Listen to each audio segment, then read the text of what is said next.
What drama in New Orleans!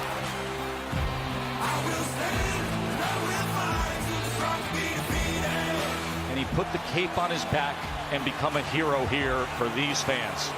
58-yard attempt for the win!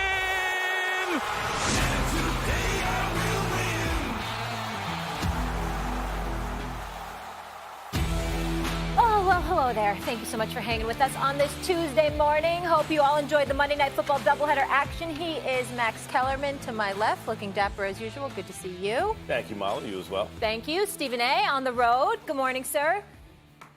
What's going on, y'all? Good morning. How you doing? How you doing? How you doing? Good. Action was the operative word from last night. That was some drama. On that note, let's get it. Who says kickers don't matter? Will Lutz made a 58-yard field goal. Time expired, and the Saints beat the Texans 30-28 in a game that had 3 scoring plays in the final minute. Drew Brees bested Deshaun Watson, but Deshaun, very impressive in defeat. Let me ask you this, Max. Yep. Do you think Watson will surpass Drew Brees this season? Yes. I think there's a good chance that happens. If you're asking me what would I bet on, I bet yes. I know what that sounds like. Drew Brees is a future Hall of Famer, one of the best who ever did it. Everyone loves Drew Brees, include me in that group. And he's one of the reasons, Stephen A., that when we talk about the different teams, including Los Angeles, in the NFC, I like the Saints because I do trust Drew Brees in those big moments more than, say, I trust Jared Goff and Wentz, who hasn't been upright in those moments, hasn't been on the field.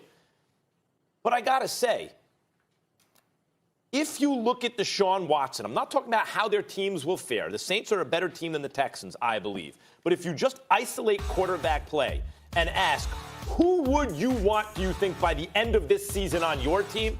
I believe the answer will be Deshaun Watson. Stephen A., we can't ignore the fact that Drew Brees did not look like a great quarterback late in the NFC Championship game last year. Just didn't. And even in that game, who would you take? Brees or Goff? Brees or you could name a couple other guys late last year that you might say, even though Brees gives me that feeling, in fact, on-field performance, that guy was just as good, that guy was just as good. And then when you get to Watson, it also comes down to, do you believe he has that stuff? I have questions about Jared Goff, right? I don't know. I like the performance in the Super Bowl. He didn't exactly light it up.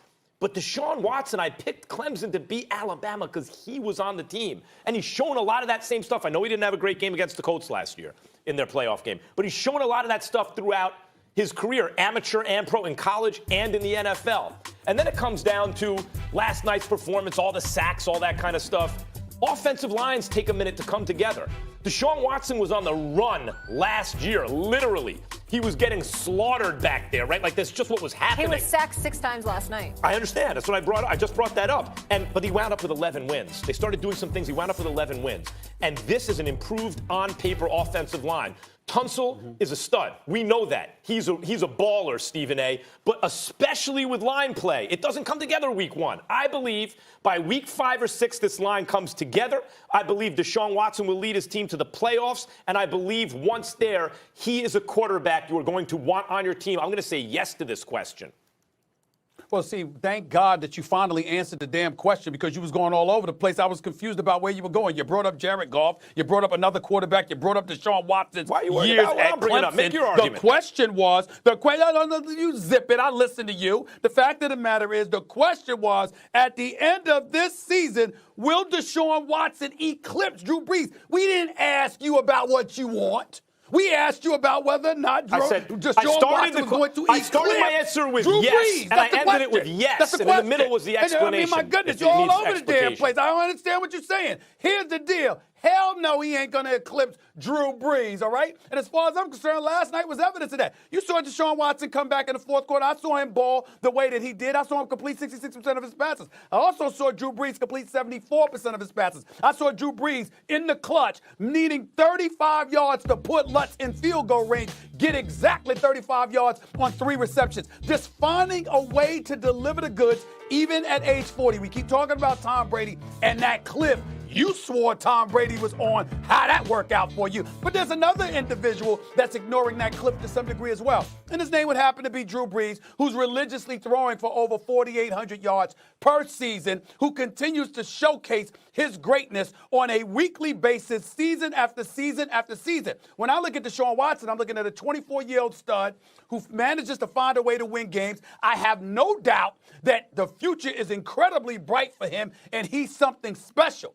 But at the end of this season right here, I'm going to be looking at Deshaun Watson above Drew Brees. The only thing I'm going to be looking at is the fact that he doesn't have nearly as much dust on his birth certificate as Drew Brees has. That's about it. Drew Brees is Drew Brees. And last night he showed us why he is that dude, and he continues to be that dude. It's why I got New Orleans coming out of the NFC, not the Dallas Cowboys. What did Deshaun Watson? I mean, did you pick New Orleans? Did you pick New Orleans? I did. Before I think New Orleans is the best team, top to bottom, and part of that is Drew Brees. This is not a knock against Drew Brees. This is a pro-Deshaun Watson argument. That's why I compared him to Jared Goff and some others, because it's not just that Deshaun Watson may put up numbers. He put up over 4,200 yards last year.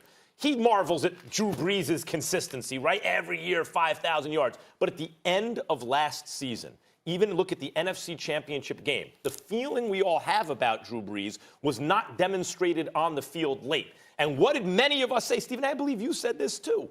Like, Drew Brees did not look good at the end of that game. No one's perfect. It may not be his age, but he looked tired and he looked old at the end. And Deshaun Watson, he has growing pains, of course. Second-year player, went through a stretch in the middle of last year where he looked fatigued and all that stuff. He has that experience now. And he is a guy who you say there's some guys you believe in the clutch, whose teammates look like they want to play for, who have faith in their quarterback and he has faith in them. Deshaun Watson. And what do they look at Drew Brees as? Deshaun Watson, I'm not arguing that against Drew Brees. I'm saying Deshaun Watson has that. And even in the face of all the sacks last year early, they wound up winning 11 games. What's the problem? Did they not win 11 games? Did they not win 11 games last year? Did they not improve the offensive line in the offseason? Every time I bring up something about Drew Brees, you're like, I'm not arguing against Drew Brees.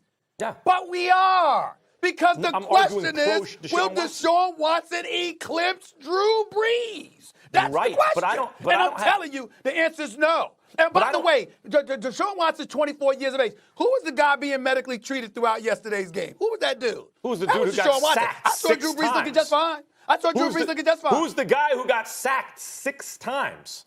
And the last one was on Tunsil. That is why I'm focusing on offensive line play. They drafted 2 guys. They brought in a stud very recently, a couple weeks ago. Line play takes week after week after week in the regular season. It's not going to hit the ground running week 1. It's not like you just bring in a running back and he can run the ball. Yeah. Oh my God! Stop the presses! I'm shocked. I can't believe, Max. I apologize, Max. I didn't know that it's important for the offensive line to protect the damn quarterback. I'm sorry, Max. I'm sorry I didn't get that. I thought it's like shadow. It's like shadow quarterback. Even in being sarcastic, he just dropping back the pass with no offensive line in front of it, right? He just dropping back the pass with no offensive line. Sarcastic, you are missing the point. What does that have anything to do with anything? Wait. The bottom line is that Houston, Texas. We listen to you, I'll zip it. We listen to you. The fact is, you are missing the point. Are a suspect team. Their offensive line has been suspect. We knew that coming into the season. We knew that last year. That's another reason why you would look at them and say, why would I want to take Deshaun Watson? Because he doesn't have the offensive line that the Saints have available for Drew Brees. Do you think that I am arguing that the offensive line is important? That's my argument? No. Listen carefully. It's the 3rd time I've said it. Instead of rolling your eyes, listen to the points. The offensive line. You don't make them. That's the problem. The offensive line is a part of a football team that frequently, when you bring in new pieces, does not gel right away. It takes time together. So I do not expect this line to be as porous late as it was early, particularly when saw what they saw last year? Deshaun Watson's blindside help is one of the best in the league. They don't know how to play together yet. They will figure that out by the end of the year, giving Watson better protection by then. All right. And the 11